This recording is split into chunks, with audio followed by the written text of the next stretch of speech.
Well तो last class में भी हमने कलेक्टिव फ्रेज को समझा था। वहां पर जो कुछ इंपॉर्टेंट कलेक्टिव फ्रेजेस थे उनको हमने पढ़ा था, और आज की क्लास में भी मैंने वैसे ही फ्रेजेस को कलेक्ट किया हुआ है, लिस्ट किया हुआ है, जिन्हें जान लेना इंपॉर्टेंट है। तो आइए देख लेते हैं ये कौन से हमारे फ्रेजेस हैं जिनके बारे में समझ लेना है भाई। तो पहला है आपका a herd of cattle. A herd of cattle, cattle का मतलब होता है मवेशी। मवेशी गाय भैंस वगैरह जो होती है ना, मवेशी, उन्हीं को हम कहते हैं अ हर्ड ऑफ कैटल। यहाँ इसका मतलब हुआ मवेशियों का, मवेशियों का झुंड। ठीक है जी। ओके, आगे है अ हिप ऑफ रबिश। हिप का मतलब होता है ढेर। जब किसी चीज, जैसे मान लो यहाँ यहाँ यहाँ यहाँ ऐसे ऐसे फेंका जाने लग जाए, फेंका जाने लगे, तो फेंका जाते जाते जाते यहाँ पर आवर्धन होने लग जाएगा, यानी यहाँ पर एक ढेर लग जाएगा। इसी ढेर को हम कहते हैं हिप।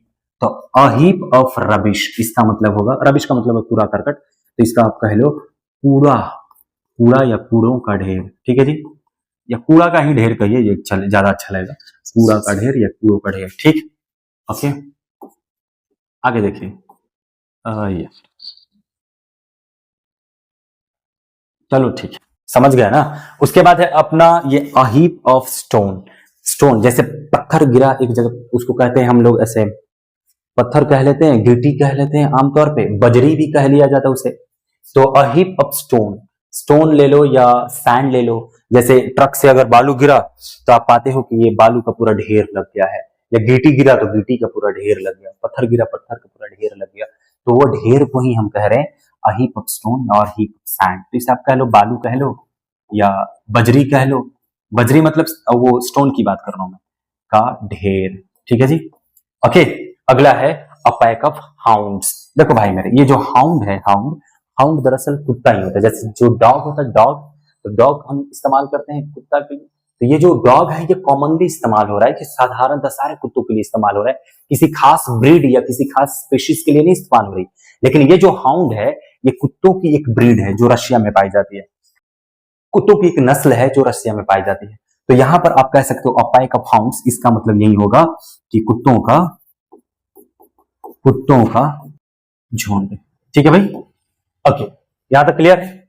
अब अगला वर्ड है अपना, अगला वर्ड आई मीन की अगली जो अपनी लिस्ट है उधर है अ पेयर ऑफ शूज। यहां पर हमेशा इस्तेमाल रखने वाली, सॉरी, यहां पर हमेशा ध्यान रखने वाली बात है दोस्त, ये हमेशा हम गलत करते हैं, हमेशा ये गलत करते हैं, हम शू कह देते हैं।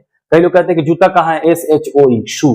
भाई ये अकेले इस्तेमाल नहीं होता, आपको कहना होगा अ पेयर ऑफ शूज, यानी जूता। तो जूता हमेशा जोड़े में इस्तेमाल करते हो ना आप, तो इसे आप कहते हो, इसे आप तो नॉर्मली आप कह देते हो जूतों का जोड़ा। ठीक है जी, हालांकि अ पेयर ऑफ शूज का मतलब हम जूता ही कह के पुकारते हैं। ठीक, अगला है a regiment. A regiment of soldiers, soldiers यानी सैनिक, और रेजिमेंट मतलब उसकी कोई टुकड़ी यानी कोई ग्रुप, कोई झुंड, कोई ग्रुप, खास रेजिमेंट, खास ग्रुप। तो आप इसे यहाँ कह सकते हो सैनिकों की टुकड़ी, सैनिकों की टुकड़ी। टुकड़ी वही, टुकड़ी का मतलब झुंड, तो आप सैनिकों की टुकड़ी कह लो या आप सैनिकों का झुंड कह लो, एक ही बात है। अगला है अ रेंज ऑफ क्लिफ। ये ध्यान रखना, ये ध्यान देना दोस्त, क्लिफ, क्लिफ वही चीज है जो माउंटेन है। माउंटेन थोड़ी सी ऐसे रहती है, मतलब कि फैली फैली सी माउंटेन रहती है, एकदम खड़ी नहीं होती, तीखी नहीं होती।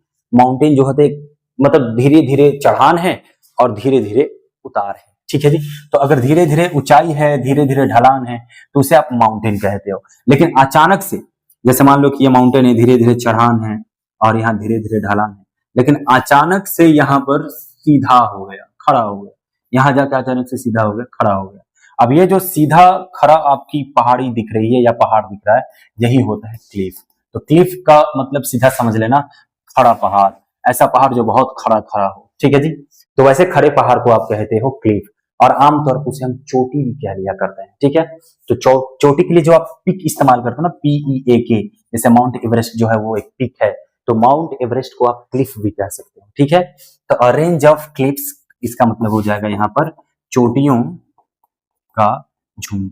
चोटियों का झुंड मतलब कि पहाड़ की वो जो खड़ी, पहाड़ की वो जो खड़ी, पहाड़ का वो जो खड़ा वाला हिस्सा है, जो चोटी है, वहां पर कई सारी चोटियां एक साथ हैं, तो उन्हीं को आप कह रहे हो चोटियों का झुंड। समझ गए? ओके, नेक्स्ट है अ स्वम ऑफ फ्लाइज। फ्लाइज का मतलब हुआ मक्खी, अस्वम का मतलब हुआ झुंड, तो मक्खी का झुंड। ठीक है, सबका वही अर्थ है भाई, सबका अर्थ वही है, झुंड झुंड झुंड, ये मतलब होगा वहां पर।